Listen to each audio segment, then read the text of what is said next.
হরে কৃষ্ণ। সকল ভগবৎ শ্রোতা ভক্তবৃন্দ আমার প্রণাম গ্রহণ করবেন। আমি এই চ্যানেলের মাধ্যমে প্রতিদিন সন্ধেবেলায় গীতা পাঠ করে থাকি। আপনারা যারা নিয়মিত গীতা পড়ে উঠতে পারেন না, তারা অন্তত গীতা প্রতিদিন শ্রবণ করতে পারেন আর অনাবিল আনন্দ উপভোগ করতে পারেন মনের মধ্যে। তাহলে আর সময় নষ্ট না করে শুরু করা যাক। প্রকৃতি পুরুষ বিবেকযোগ, শ্লোক 19।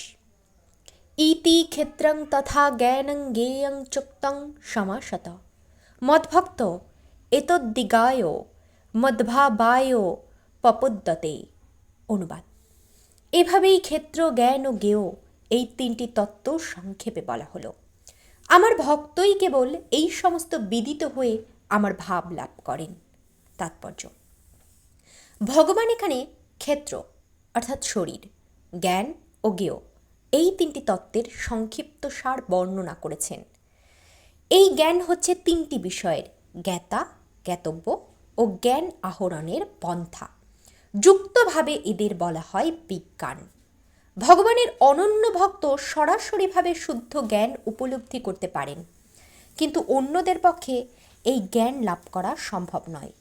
অদ্বৈতবাদীরা বলে থাকেন যে পরম স্তরে এই তিনটি বিষয় এক হয়ে যায়, কিন্তু ভগবত ভক্তেরা সেই কথা স্বীকার করেন না। জ্ঞান এবং জ্ঞানের বিকাশের অর্থ হচ্ছে কৃষ্ণ ভাবনামৃতের আলোকে নিজেকে উপলব্ধি করা।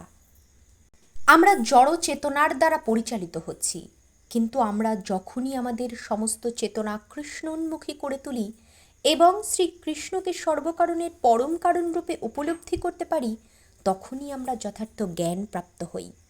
পক্ষান্তরে বলা যায়, জ্ঞান হচ্ছে যথার্থভাবে ভগবত ভক্তি উপলব্ধি করার প্রারম্ভিক স্তর। পঞ্চদশ অধ্যায়ে এই বিষয়টি খুব পরিষ্কারভাবে ব্যাখ্যা করা হবে। এখন আলোচনার সারসংক্ষেপে করতে গেলে বোঝবার চেষ্টা করতে হবে যে মহাভূতানি থেকে শুরু করে চেতনা ধৃতি পর্যন্ত 6 ও 7 শ্লোকের জড় উপাদানগুলি ও জীবন লক্ষণের কয়েকটি অভিব্যক্তির বিশ্লেষণ করা হয়েছে। এগুলির সমন্বয়ে দেহ অর্থাৎ কর্মক্ষেত্র গঠিত হয়।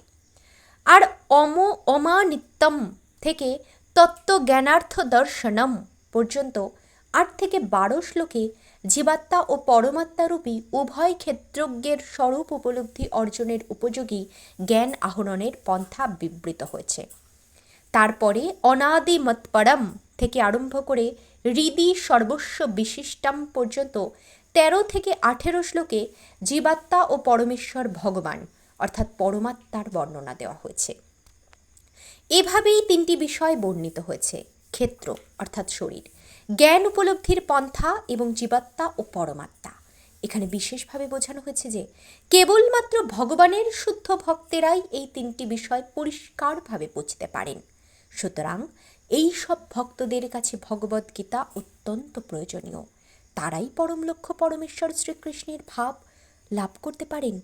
অন্যভাবে বলতে গেলে আর কেউ নয়, কেবলমাত্র ভক্তজনেরাই ভগবদ্গীতা বোঝাতে পারেন এবং বাঞ্ছিত ফল লাভ করতে পারেন। হরে কৃষ্ণ। আজ এ পর্যন্তই সমাপ্ত। কমেন্টে হরে কৃষ্ণ লিখতে ভুলবেন না।